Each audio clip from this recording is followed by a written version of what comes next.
I'll let you know that you're my only one. I know you're feeling alone.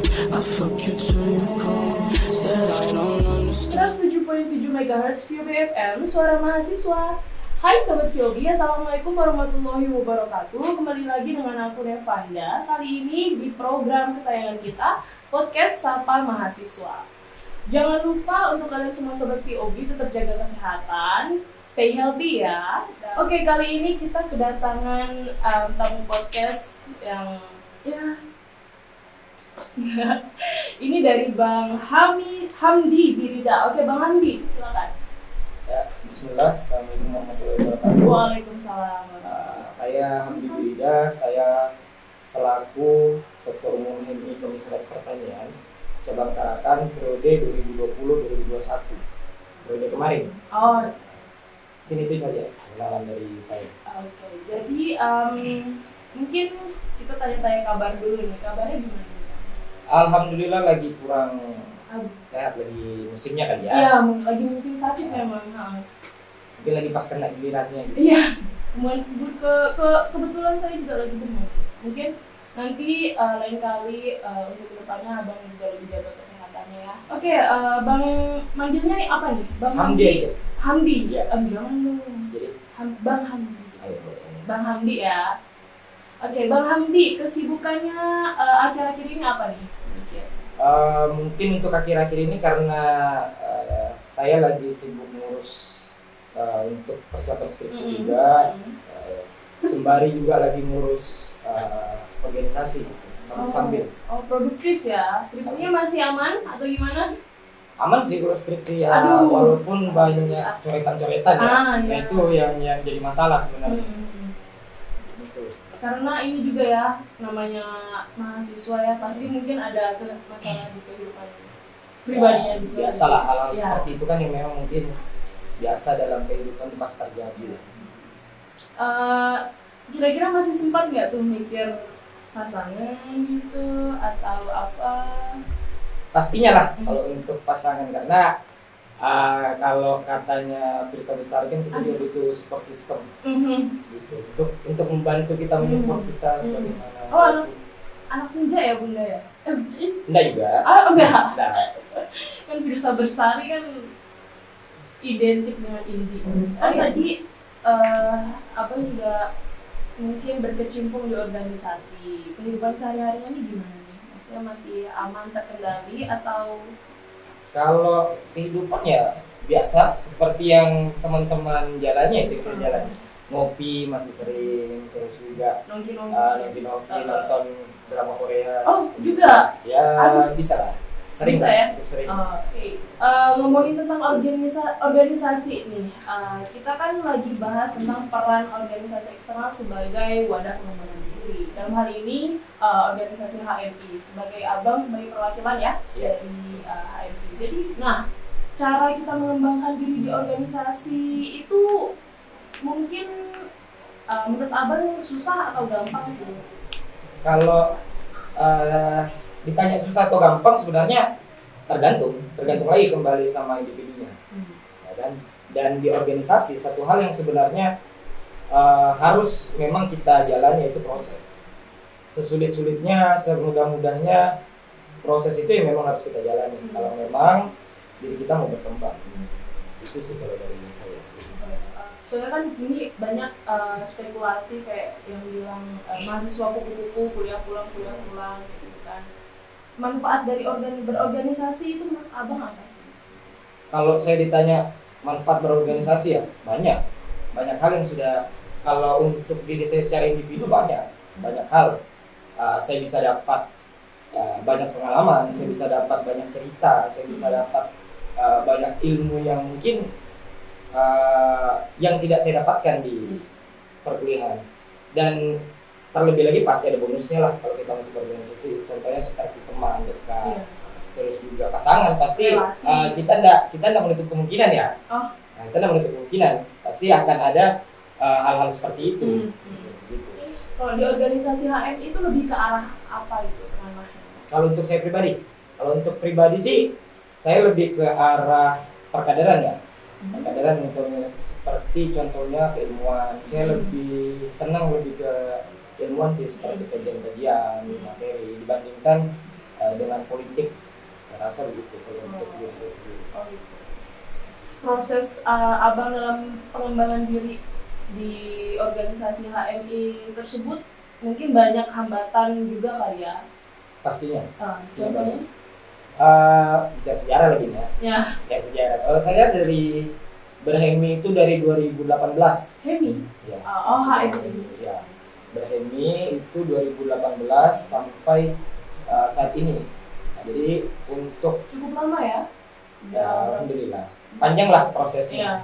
Nah, jadi untuk hambatan banyak dari orang tua, dari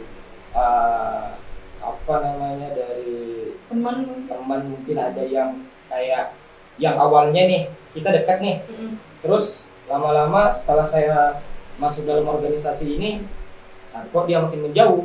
Nah, itu kan menjadi hambatan sebenarnya, menjadi permasalahan sebenarnya. Kenapa teman-teman dari organisasi eksternal itu lebih banyak dijauhi? Nah, itu sebenarnya menjadi hambatan juga. Dan kalau ditanya hambatan terbesar adalah mengatur waktu. Itu hambatan terbesar. Dan kita berkuliah, berorganisasi, belum lagi nongki-nongkinya, belum lagi main Mobile Legends-nya. Ya. Nah, itu yang menjadi PR masalah ya? sih, PR sekarang. Sampai sekarang? Ya, untuk semua orang juga. Yes.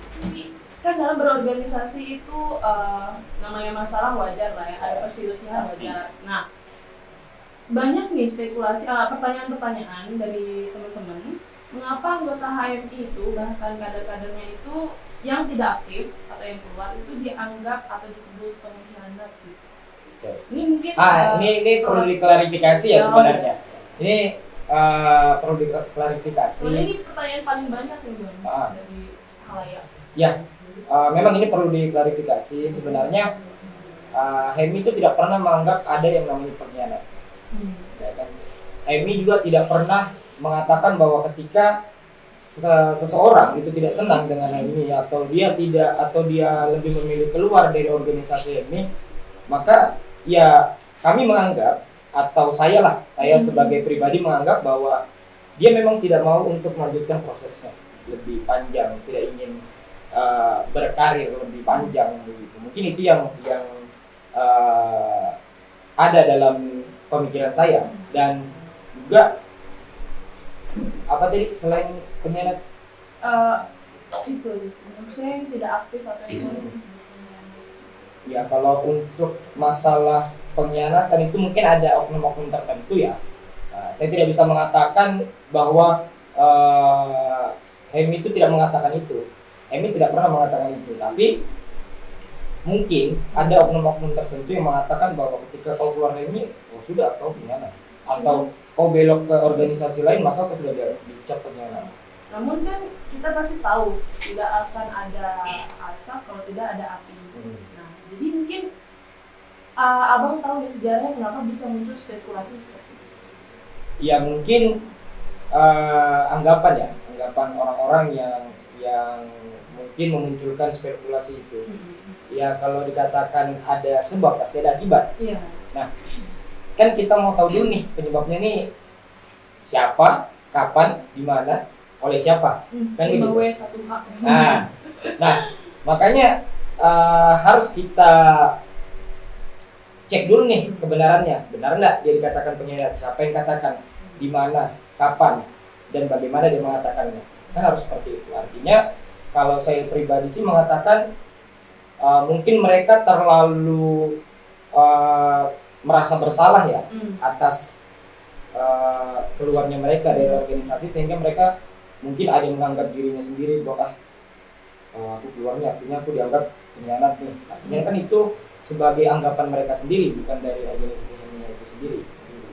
Mungkin ada contoh kasusnya itu mungkin pernah terjadi sebelumnya sehingga bisa merebak. Ya kalau memang yang paling khalayak ingin tahu. Oh ya. Jadi kalau ditanya banyak sebenarnya. Kalau mau contoh kasus itu banyak. Bahkan di Komisariat Pertanian sendiri pada saat saya menjabat tuh juga pernah ada hal-hal seperti itu. Entah alasannya karena tidak diperbolehkan orang tua, alasannya juga tidak mau terganggu kuliahnya, mau fokus dengan kuliah apa segala macam. Dan kami pun membebaskan itu sebenarnya. Kami tidak menjadikan itu sebuah permasalahan ketika teman-teman itu tidak bisa hadir dalam, misal contoh dalam rapat, dalam kegiatan teman-teman tidak bisa hadir, ya itu tidak menjadi permasalahan. Hanya saja kembali lagi ke kesadaran diri masing-masing. Itu seperti itu. Mungkin lebih ke ini kali ya, mungkin pikiran mereka sendiri juga. Jadi kayak ini pantas nggak nih masuk ke sini atau gimana? Ya memang kalau kita berbicara pantas atau tidaknya, saya pun dulu menganggap bahwa saya tidak pantas masuk ini. Ya karena saya melihat dari sejarah HMI itu kan banyak orang-orang besar yang diciptakan atau yang terbentuk di HMI gitu. Artinya ketika saya masuk pada saat itu saya merasa bahwa sanggup kan nih kira-kira nih masuk di sini, bisa nggak nih jalan ini. Dan mungkin itu pemikiran-pemikiran yang ada di dalam pikirannya teman-teman, bahwasanya saya sanggup nggak nih di sini, saya bisa nggak atur waktu saya di sini, saya bisa nggak begini-begini segala macam. Nah mungkin itu yang menjadi keresahan mereka sehingga mereka memilih untuk mundur. Mungkin seperti itu. Makanya ini perlu diklarifikasi sebenarnya. Tidak ada bahasa yang keluar dari HMI itu bahwa ketika dia keluar HMI dia disebut tidak ada. Ada organisasi eksternal mungkin yang berbau agama gitu dilarang masuk kampus. Itu menurut abang gimana? Pendapat abang sendiri gimana? Ya. Itu menurut stigma orang-orang ya. Ya kalau saya menanggapi hal itu sebenarnya kalau dikatakan tidak fair ya tidak fair. Ya. Kalau dikatakan tidak fair karena sebenarnya organisasi-organisasi itu kan bebas untuk masuk di dalam kampus walaupun dikatakan sebagai eksternal. Nah, walaupun ya kita lihatlah saat ini banyak sekali penolakan kayak dari Malang ya kan. Nah, dari Malang kan banyak sekali penolakan. Kontroversi banget tuh. Nah, itu kan menjadi sebuah kontroversi sebenarnya ketika tidak boleh membawa atribut eksternal ke dalam kampus, apalagi yang berbau agama. Ya, sebenarnya hal itu bisa bisa diakali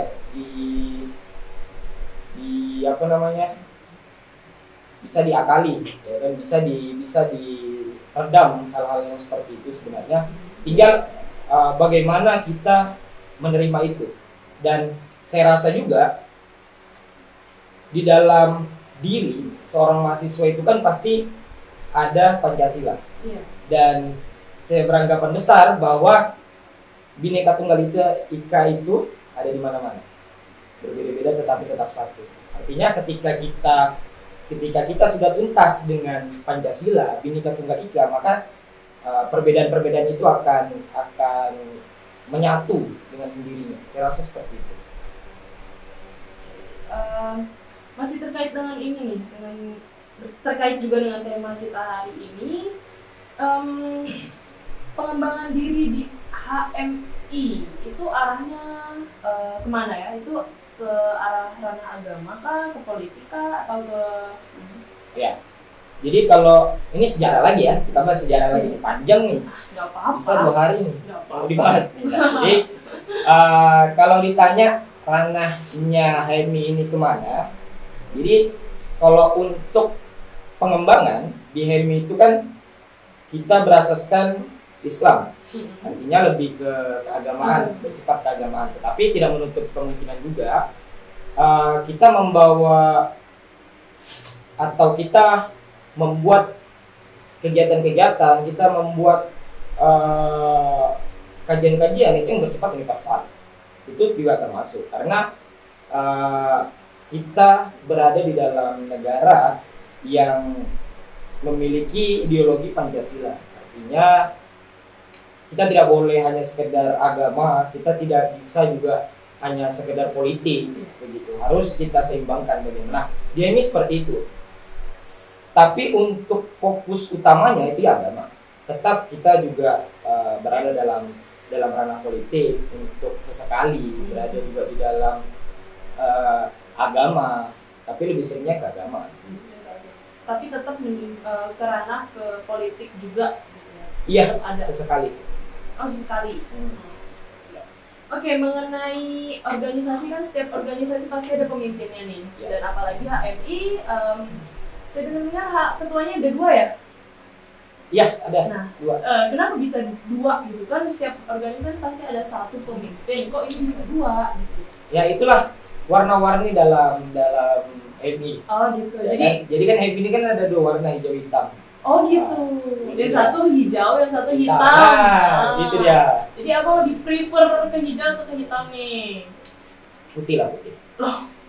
Nggak komen lah kalau itu. Oke lah, oke, nggak apa-apa. Oke, masih berbicara tentang pemimpin nih. Kronologinya kenapa bisa 2 orang tuh? Kalau bisa 2 kenapa 1 gitu ya? Atau gimana nih? Ya, jadi singkat aja ya sebenarnya kenapa bisa hal ini terjadi ya. Singkat sebenarnya karena adanya perbedaan itu yang menimbulkan permasalahan-permasalahan yang mungkin harus kita selesaikan. Dan hal ini juga saya katakan tidak akan mengganggu jalannya proses organisasi dalam ini. Tetap teman-teman juga tetap melakukan seperti kajian-kajian, tetap melakukan kegiatan-kegiatan yang mungkin ini tidak menjadi suatu hambatan, ini tidak menjadi suatu permasalahan. Ya biarkanlah mereka yang berselisih yang menyelesaikannya. Tugas kita adalah untuk bagaimana mengembangkan ini itu menjadi lebih baik lagi. Mengenai pengimplementasiannya nih, kalau masih dalam menjalankan tupoksinya masing-masing itu masih aman gitu antara 2 hijau dan hitam ini tadi? Masih sebenarnya. Tetap melakukan kegiatan karena jangan sampai permasalahan itu mengganggu jalannya perkadaran, mengganggu jalannya proses di dalam. Oke, Sobat Philby, segitu aja podcast kita kali ini. Untuk kalian tetap pantengin terus YouTube